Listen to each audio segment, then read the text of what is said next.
Hello students, स्वागत है आपका सिद्दीकी ऑनलाइन कोचिंग इंस्टीट्यूट पर। स्टूडेंट कैसे हैं आप सब? I hope everything will be fine. दोस्तों, आज का जो हमारा टॉपिक है वो टॉपिक है बिल्कुल जीरो लेवल से शुरुआत। इंग्लिश बोलने के लिए बिल्कुल जीरो लेवल से शुरुआत। दोस्तों, इस वीडियो में और इस सेशन में वे वो वर्ड्स करा रहा हूँ जो वर्ड्स भले हैं तो इजी, बट उसमें से कुछ वर्ड्स ऐसा हो सकता है जो आपसे नहीं आते हों, और कुछ ऐसा हो सकता है कि आप आते तो हों लेकिन आपको समझ में नहीं आते हो। जब बोलते हो आपको समझ में नहीं आते हो कि क्या बोलना है। और इसमें से कुछ स्टूडेंट्स ऐसे हैं जो ये वर्ड्स उनके हिसाब से बहुत इजी हैं, उनसे आते हैं, और कुछ स्टूडेंट्स बिल्कुल बिगिनर्स हैं और उनसे बिल्कुल नहीं आते। और जिन स्टूडेंट से ये आते हैं तो उसका रिवीजन कर लीजिएगा, और जिस स्टूडेंट से ये नहीं आते तो इसे चाहे आप अपने रजिस्टर में नोट कर लीजिएगा या फिर स्क्रीनशॉट ले लीजिएगा, बाद में उतार लेना। ठीक है, आइए करते हैं स्टूडेंट्स। सबसे पहले जैसा कि आप जानते हैं, आई का मतलब होता है मैं, ठीक है, और माई का मतलब होता है मेरा, और मी का मतलब होता है मुझको, और यू का मतलब तुम, और योर का मतलब तुम्हारा, यू का मतलब तुमको, और वी का मतलब हम, और अवर का मतलब हमारा। ठीक है, और इसमें अस हमको। तो ही यदि वे पुल्लिंग है, यदि वे मैन है या बॉय है तो उसके लिए लगता है ही, और उसके लिए उसका और उसको के लिए लगता है हिज हिम। यदि वे स्त्री है तो उसके लिए लगता है शी, एक पर्सन है।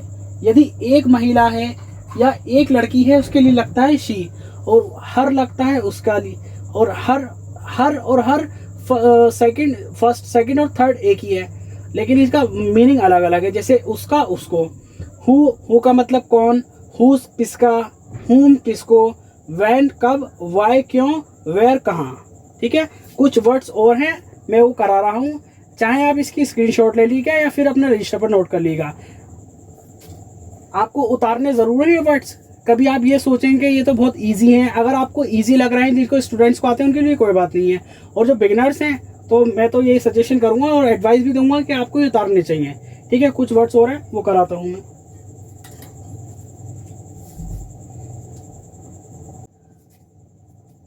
हाउ कैसे, हाउ मच कितना, हाउ मेनी कितने। हाउ मतलब कैसे, आप कैसे हो उसके, जैसे हाउ कैसे, और हाउ मच कितना, और हाउ मेनी कितने। हाउ मच जो गिना नहीं जा सके, और हाउ मेनी जो गिने जा सके हो, जैसे कितना पानी, कितना दूध, कितना तेल। हाउ मेनी कितने नंबर, और कितनी बसेस, ये वगैरह जो नंबर जो गिने जा सके उसके लिए हाउ मेनी। और विच कौन सा, और व्हाट क्या। इसका स्क्रीनशॉट ले लीजिए या फिर रजिस्टर पर उतार लीजिएगा।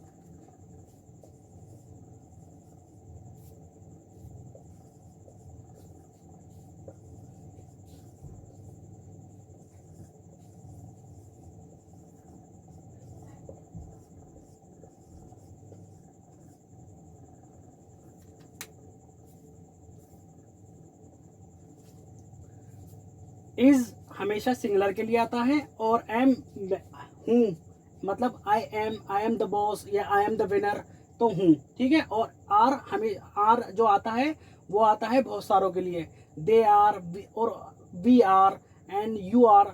ठीक है, आर उनके लिए आता है। वॉज का मतलब होता है था या थी, या वॉर का मतलब होता है थी या थे। ठीक है, इसका भी स्क्रीनशॉट ले लीजिए या फिर या रजिस्टर पर नोट कर लीजिएगा।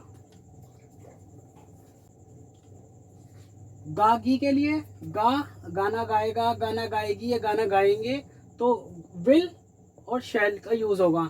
शैल का यूज आई और वी के लिए होता है, ये तो आपको पता ही है। ठीक है, और मैं लिख देता हूं।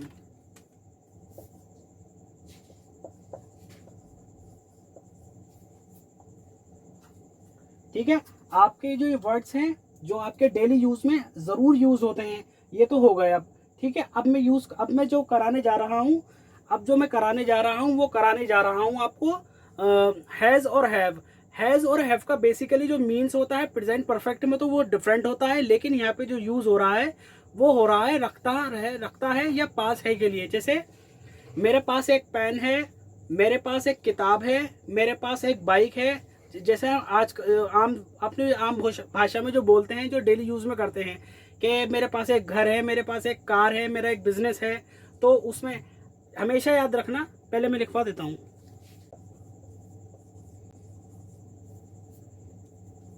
देखिएगा, मेरे पास है तो मेरे पास की इंग्लिश बनती है हमेशा हैव से, तो आई हैव। और तुम्हारे पास है तो प्लूरल है, ये मेरे लिए भी प्लूरल है और तुम्हारे भी प्लूरल है, तो आई के साथ हैव और यू के साथ भी हैव। हमारे पास है ऑब्वियसली प्लूरल हो गया तो वी हैव, ठीक है। उसके पास है तो वे लिख देते हैं पुल्लिंग। उसके पास यानी कोई लड़का है तो उसके पास ही हैज़, या कोई लड़की है तो शी हैज़, ठीक है। आई होप आप हैज़ और हैव का मीनिंग समझ गए होंगे। जैसे कि मैं एक किताब रखता हूँ तो आई हैव अ बुक, मैं एक बाइक रखता हूँ, ये तो मैंने आपको बता ही दिए हैं। जो भी चीज़ मैं रखता हूँ या जो भी चीज़ दूसरे सामने वाला रखता है उसके लिए हैज़ या हैव लगाते हैं। हैव का प्रयोग हमेशा याद रखना प्लूरल के लिए होता है और हैज़ का प्रयोग हमेशा सिंगुलर के लिए होता है। फिर मैं रिपीट कर रहा हूँ, I am repeating it. Has का यूज़ सिंगुलर के लिए होता है और हैव का यूज़ प्लूरल के लिए, ठीक है। इसमें तो आपको ये हो गया क्लियर, ठीक है, ये क्लियर हो गया आपका।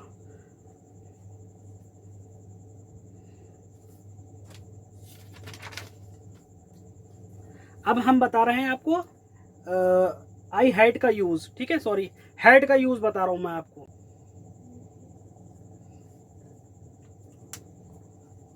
ठीक है, ये है हैड का यूज़। मेरे पास एक घर था, आई हैड अ होम, वे एक गुड़िया रखती थी, शी हैड अ डॉल। मेरे पास एक बाइक थी और आई हैड अ बाइक। हाँ, सबसे पहले मैं एक चीज़ और आपको बताना भूल गया मैं वो जो यूज़ होगा उस एडवांस लेवल पे बहुत अच्छा आसानी से समझ में आएगा, लेकिन मैं फिर भी आपको समझा देता हूँ। दोस्तों, आपने सब्जेक्ट और वर्ब के बारे में तो सुना ही होगा। सब्जेक्ट किसी व्यक्ति का नाम, ही शी इट नेम को सब्जेक्ट कहते हैं, और वर्ब उसको कहते हैं जो काम किया जाता हो, ठीक है। सब्जेक्ट किसी व्यक्ति का नाम, ही शी इट नेम को सब्जेक्ट कहा जाता है, और वर्ब किसी काम को जो काम किया जाता है उसको वर्ब कहते हैं। जैसे अब देखिएगा, इसमें सब्जेक्ट कौन सा है, इसमें सब्जेक्ट है आपका मेरे, एस, ठीक है। इसमें जो है सब्जेक्ट है और बाकी जो है आपके जो है ऑब्जेक्ट है। इसमें आपको पता नहीं चलेगा वर्ब का, लेकिन इसमें मैं फिर भी आपको सब्जेक्ट की पहचान करा रहा हूँ, और वर्ब की जो असल में आपको पहचान होगी वो टेंसेस में होगी। फिलहाल आप ये समझ लीजिएगा यहाँ पे वर्ब का प्रयोग। जैसे यहाँ पर मेरे पास, तो ये सब्जेक्ट हो गया, वह ये भी सब्जेक्ट हो गया, और मेरे ये भी सब्जेक्ट हो गया। यदि यहाँ पर राहुल होता, यहाँ चित्रा होती, या फिर सोमनाथ, कुछ भी वर्ड होता तो वो भी क्या होता, वो भी आपका सब्जेक्ट होता। अब यहाँ पर उनके नाम नहीं है लेकिन संकेत हैं ही शी इट नेम के, तो तब भी ये सब्जेक्ट हैं, ठीक है। किसी व्यक्ति का नाम होगा तब भी सब्जेक्ट है, या कोई इशारा होगा मेरा, मैं या उसका, तो वो भी सब्जेक्ट है। ये सब्जेक्ट की पहचान है। सब्जेक्ट की जो आपको असल में पहचान होगी, सब्जेक्ट की और वर्ब की असल में जो आपको पहचान होगी वो टेंसेस में होगी। दोस्तों, टेंसेस जो है इंग्लिश स्पीकिंग की बुनियाद है। आपको जब वो टेंसेस शुरू होंगे आपको बहुत ज़्यादा मजा आएगा। I am assuring to you कि जब आप टेंसेस करेंगे तो आपको असल में समझ में वहीं पाएगा। अभी तो आपको ऐसा लगेगा कि हमारी समझ में नहीं आ रहा है, बहुत ईजी वर्ड्स हैं, लेकिन दोस्तों ये ईजी वर्ड्स नहीं है। यकीन मानना, अगर आपको कुछ सीखना है तो सबसे पहले आपको बिगिनिंग करनी पड़ेगी, then you will go to further process, so you will have to learn basic and then you will go advanced level। so मैं तो पहले आप ये याद कीजिएगा, वर्ड्स को याद कीजिएगा और वर्ड्स को समझिएगा। बहुत इजी वर्ड्स हैं, बहुत आसानी से समझ में आएंगे, है तो बहुत इजी। आपको जानते होंगे, मैं समझता हूँ मोर देन 80% स्टूडेंट जानते होंगे इसको, लेकिन मैं फिर भी करा रहा हूँ क्योंकि हमने पहले ही कह रखा है। जो भी हम कराएंगे वो बिल्कुल शुरुआत से कराएंगे, एडवांस लेवल पर हम कुछ भी नहीं कराएंगे। जब हम एडवांस लेवल पर आपको कराएंगे तो आपको कुछ समझ में नहीं आएगा, ना हमें पढ़ाने का मज़ा आएगा, ठीक है। दोस्तों इस वीडियो में फ़िलहाल इतना ही, मिलते हैं नेक्स्ट वीडियो में। अगर आपको मेरा पढ़ाया हुआ समझ में आया और अच्छा लगा तो प्लीज़ लाइक कमेंट शेयर करें, और अगर आपको कुछ पूछना है तो आप कमेंट सेशन में कुछ भी पूछ सकते हैं, ठीक है। इस वीडियो में फ़िलहाल इतना ही, मिलते हैं नेक्स्ट वीडियो में। Okay, take care of you.